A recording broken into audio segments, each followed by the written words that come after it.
chamar agora o Peterson Prats, da Articulação Brasileira de Economia de Francisco e Clara, para fazer a sua intervenção. Queridos companheiros, companheiras, boa noite. É um prazer estar aqui. Peterson Prats, de Sapopemba, zona leste da periferia de São Paulo.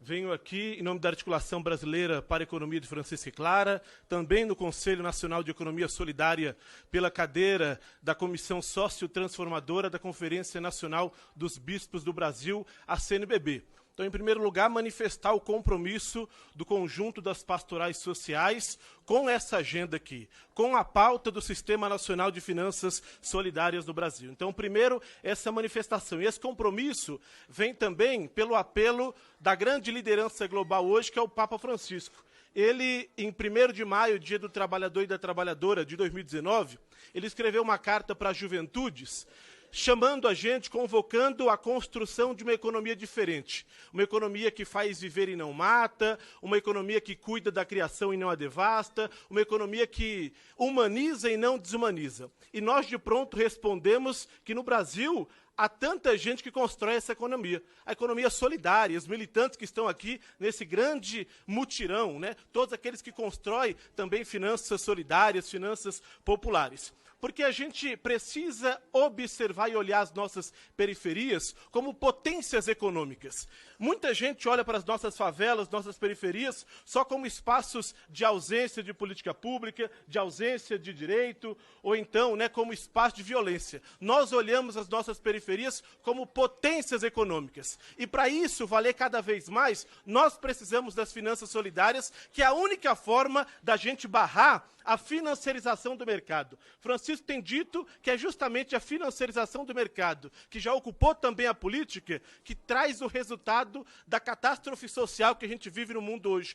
E a gente vê a crescente desigualdade socioeconômica da população. Porque a gente precisa dizer aqui que o caminho da finança solidária, das finanças populares, dos créditos, é justamente porque a gente não cai na esparrela de um capitalismo verde. A gente não cai na esparrela de um capitalismo humano, porque isso não existe. A gente não quer um sistema que mate menos. A gente quer um sistema que não mate. A gente não quer um sistema que tenha menos opressão. A gente quer um sistema sem opressão. E por isso nós precisamos considerar esse espaço aqui como um espaço importante da nossa construção coletiva. Agora, a gente precisa também, já que dizem que esse é um governo de disputa, dizer que a gente também está disputando esse governo e ajudar o Gilberto e dizer assim, olha, a gente precisa de mais orçamento para a Secretaria Nacional de Economia Solidária, porque senão outros cobram o orçamento. E é bom dizer isso nessa casa,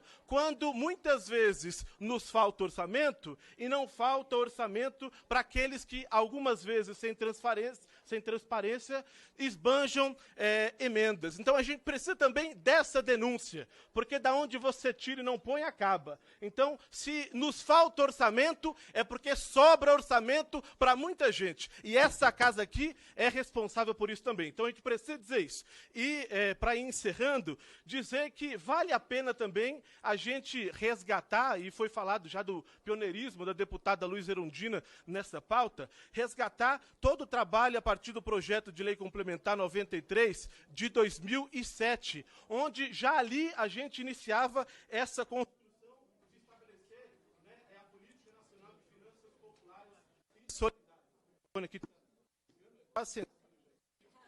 Não liga mais, isso. Mas para dizer, encerrar aqui, o abraço de toda a CNBB, da economia de Francisco e Clara, e viva a economia solidária, viva as finanças solidárias!